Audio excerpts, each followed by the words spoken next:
Assalamualaikum warahmatullahi wabarakatuh. Ibu, perkenalkan nama saya Mega Oksadela.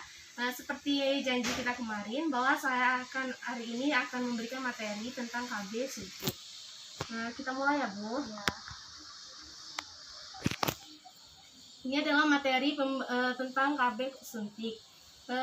Kontrasepsi merupakan bagian dari pelayanan kesehatan dan produksi yang bertujuan untuk mengatur kehamilan dengan cara mencegah terbuainya sel telur oleh sperma, atau pencegahan menempelnya sel telur yang telah dibuahi ke dinding rahim.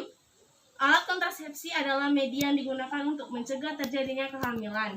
Alat ini dapat berupa pil, suntikan, atau alat yang dimasukkan pada dalam bagian tubuh tertentu. Tujuan dari pemberian KB suntik ini, penggunaan alat kontrasepsi suntik bertujuan untuk menunda kehamilan jangka pendek, yaitu 1 bulan, 2 bulan, atau 3 bulan. Adapun faktor yang perlu diperhatikan dalam pemilihan metode kontrasepsi, faktor dalam memilih metode kontrasepsi antara lain yaitu faktor pasangan. Yang pertama, umur, gaya hidup, frekuensi senggama, jumlah keluarga yang diinginkan, pengalaman dengan kontraseptifum yang lalu, sikap kewanitaan dan sikap kepriaan. Adapun faktor kesehatan yaitu status kesehatan, riwayat haid, riwayat keluarga, pemeriksaan fisik, dan pemeriksaan panggul.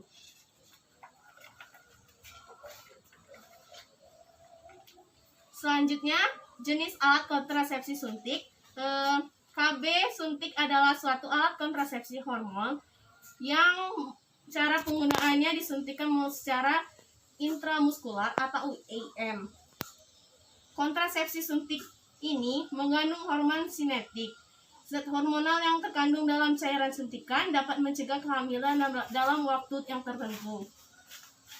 Adapun cara kerja KB suntik diantaranya menekan ovulasi, mengentalkan lendir cervix sehingga menurunkan kemampuan penetrasi sperma, menjadikan selaput lendir rahim tipis dan atrofi dan menghambat transportasi gamet oleh tuba.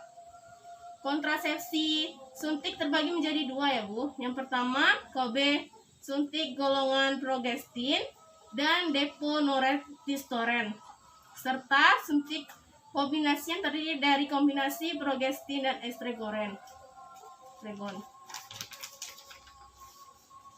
Selanjutnya, indikasi dan kontraindikasi penggunaan alat kontrasepsi suntik, yaitu indikasinya penggunaan kontrasepsi suntik progestin yaitu WUS adalah wanita usia subur yang menginginkan kontrasepsi yang efektif dan kesuburan dapat dipulihkan jika ingin memiliki anak.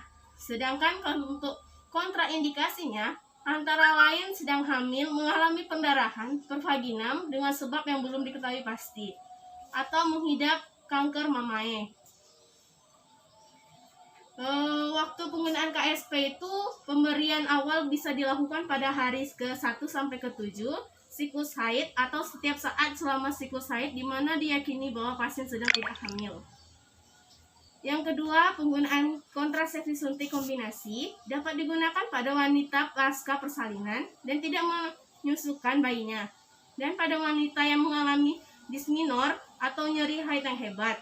Cara menggunakan KSK adalah diberikan secara IM dan diberikan 4 minggu setelah penggunaan awal. Pemberian ulang dianjurkan untuk dilakukan 7 hari lebih awal. Selanjutnya, efek samping dari kontrasepsi suntik ini yaitu alat kontrasepsi hormonal suntik DMPA adalah salah satunya kontrasepsi hormonal yang konsisten terkait dengan penambahan berat badan. Efek samping lainnya yang sering ditemukan pada penggunaan KB suntik adalah tidak datangnya haid pada setiap bulan selama akseptor mengikuti suntik KB, dan perdarahan yang berlebihan di luar masa haid, bercak-bercak perdarahan di luar masa haid yang terjadi setelah akseptor mengikuti KB suntik, dan datangnya darah haid dalam jumlah banyak.